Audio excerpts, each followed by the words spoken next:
প্ৰধানমন্ত্ৰী ডাঙৰীয়া প্ৰথমতে তেখেতে ৰাতিপুৱাই গুৱাহাটীত তেখেত নাহে আৰু তেখেতে পোনে পোনে তেখেত দিল্লীৰ পৰা চাবুৱা বিমানবন্দৰলৈকে তেওঁ যাত্ৰা কৰিব। তেখেত ৰাতিপুৱা 7:15 নতুন দিল্লীৰ পৰা যাত্ৰা আৰম্ভ কৰিব। 9:50 তেওঁ চাবুৱা এয়াৰফিল্ডত উপস্থিত হ'ব। তেওঁ 10টা বজাত চাবুৱাৰ পৰা মৰাণলৈকে আহিব আৰু মৰাণৰ যি আমাৰ ইমাৰ্জেঞ্চি লেণ্ডিং ফিল্ড বা এডভান্স লেণ্ডিং ফিল্ডত তেওঁ অৱতৰণ কৰিব। প্ৰধানমন্ত্ৰী ডাঙৰীয়া প্ৰথম ৰাস্তাত হাইৱেত নামিব আৰু প্ৰধানমন্ত্ৰী ডাঙৰীয়া নামি এখন আমি সৰু ষ্টেজ বনাইছোঁ, তালৈকে তেখেতে যাব আৰু আধা ঘণ্টা সময়ৰ ভিতৰত 16খন বিমান, কিছুমানে লেণ্ড কৰিব, কিছুমান ওপৰত উৰিব।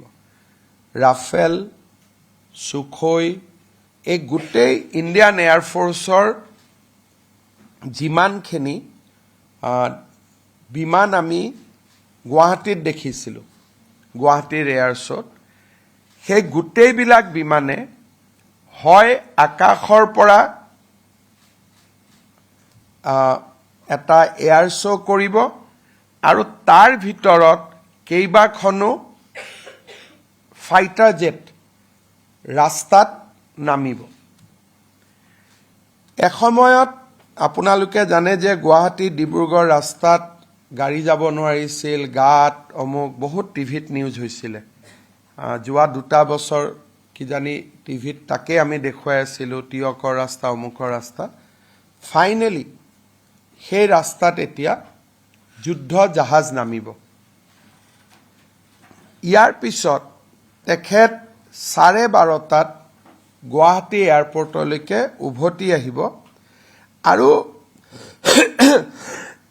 গুৱাহাটী এয়াৰপৰ্টত আহিবৰ কাৰণে তেওঁ বিমানবন্দৰত নাযায়, মৰাণৰ ৰাস্তাৰ পৰাই তেওঁ উঠিব আৰু গুৱাহাটীলৈকে আহিব। তেওঁ ডিব্ৰুগড় বিমানবন্দৰতো নাযায়, চাবুৱাতো নাযায়। He will take off from the Moran ELF by IF flight 130 C-130 আৰু তেওঁ মৰাণৰ পৰাই পোনে পোনে গুৱাহাটীলৈকে আহিব। এটা হিষ্টৰিক ডে হ'ব। গুৱাহাটীত আহি তেখেতে প্ৰথম আমাৰ 1টাৰ পৰা 1:15লৈকে গুৱাহাটী উত্তৰ গুৱাহাটী ব্ৰিজখন তেওঁ ইনগ্ৰেট কৰিব আৰু সমান্তৰালভাৱে তেওঁ ব্ৰিজখন নিজে চাব। আপুনি বিচৰা বাতৰি পাব কেৱল নিউজ 18 এপত। নিউজ 18 এপ ডাউনলোড কৰিবলৈ স্কেন কৰক এই QR কোড। গুগল প্লে ষ্টৰতো পাব এই নিউজ 18 এপ।